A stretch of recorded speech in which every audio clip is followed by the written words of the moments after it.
It's your boy AG Cornman Boxing. Have the pleasure today. My man Tarik Zaina. Big fight in Madison Square Garden. How you feeling, champ? Good, mate. Ready to go. Just can't wait for Saturday. Just put on the show. Right. Now we seen things got a little trippy in the press conference. You know, you started talking to him. He told him he can't. What was it you said? He can't. I told him he couldn't knock the skin off a rice pudding because he thinks he got power, but he don't. He couldn't knock out a little boy. What's he gonna knock me out, man? Wow, really? So you familiar with him? You've watched him and stuff? Of course I have. I mean, who doesn't watch his opponent, right? Right. I mean, sometimes you get those fighters that be like, oh, I don't watch tape, but I'm glad you said that, though.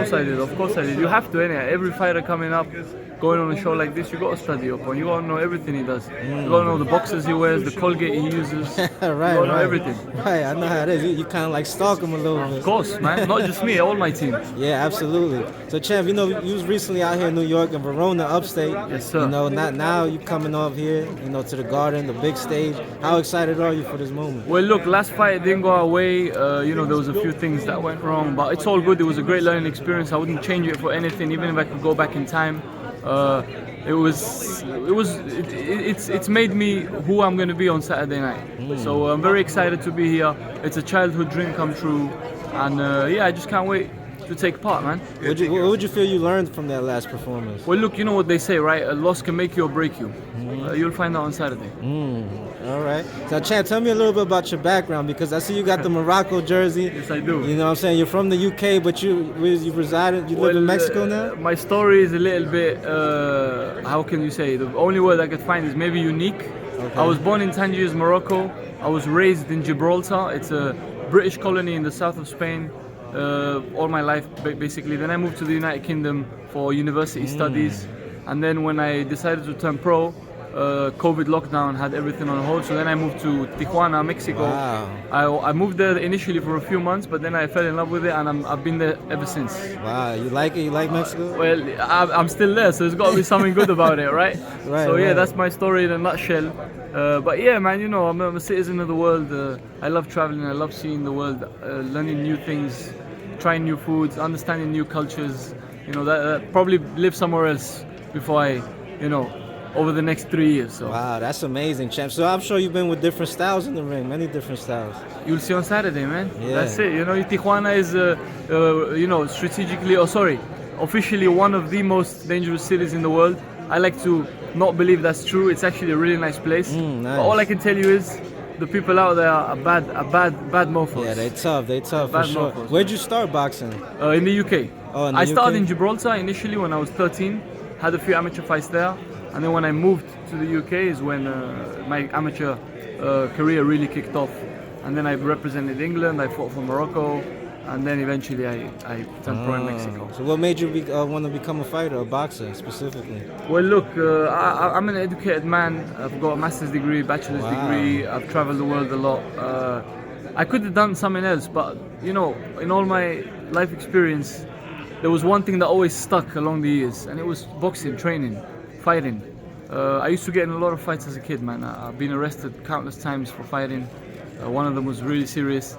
So I just thought, okay, so, you know, thinking of it logically, if I've done all these things in my life, but I'm still sticking to boxing and all of them, this is what I'm supposed to do. And, you know, I just love getting hit. I love fighting.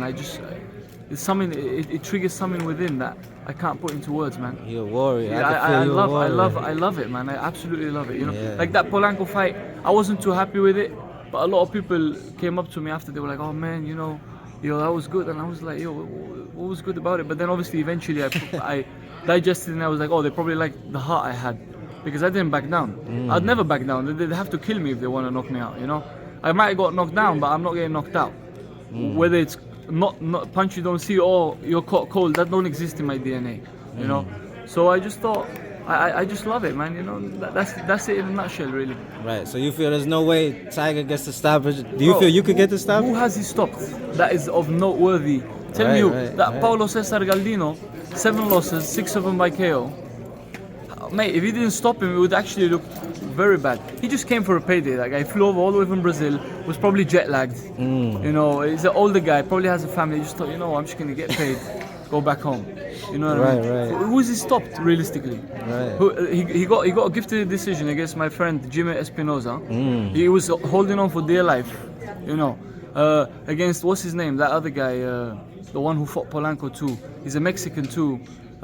But yeah, he won a majority decision. Yeah, I remember he went the majority. Bro, Yeah, I remember. He couldn't knock a fly off a wall. What are you talking about, man? Oh He's man, gonna knock me out. man, it's gonna be a crazy fight. You know, I I'm can not tell. gonna go say anything that I'm gonna beat him up, whatever. I'm just say tune in, but he's definitely not knocking me out. Definitely not. That's one thing I can say. Yeah, I mean, it don't look like either of you guys taking a step back No, in this fuck one, no, so of course not. we're looking forward. Champ, what message you got for all your fans? Everybody supporting you coming. I just want to let everyone know, whoever's working towards something that they've always wanted to achieve in their life, just to keep going, man.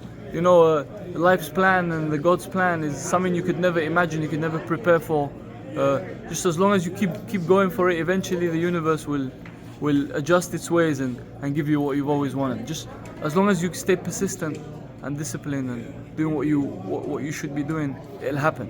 Although it seems like it's done, trust me, it comes around and it happens. Keep going, right? Yes, Champ, sir. where can we follow you, man? On Instagram, you can find me as Tarik Zaina or T Zaina Official, and at the moment in time, that's the only platform. I'm not too big on that stuff because eventually your life starts becoming on social media instead of reality. So I kind of stay off that a little bit because I like to live in the real world, you know, Right, not absolutely. on the virtual world.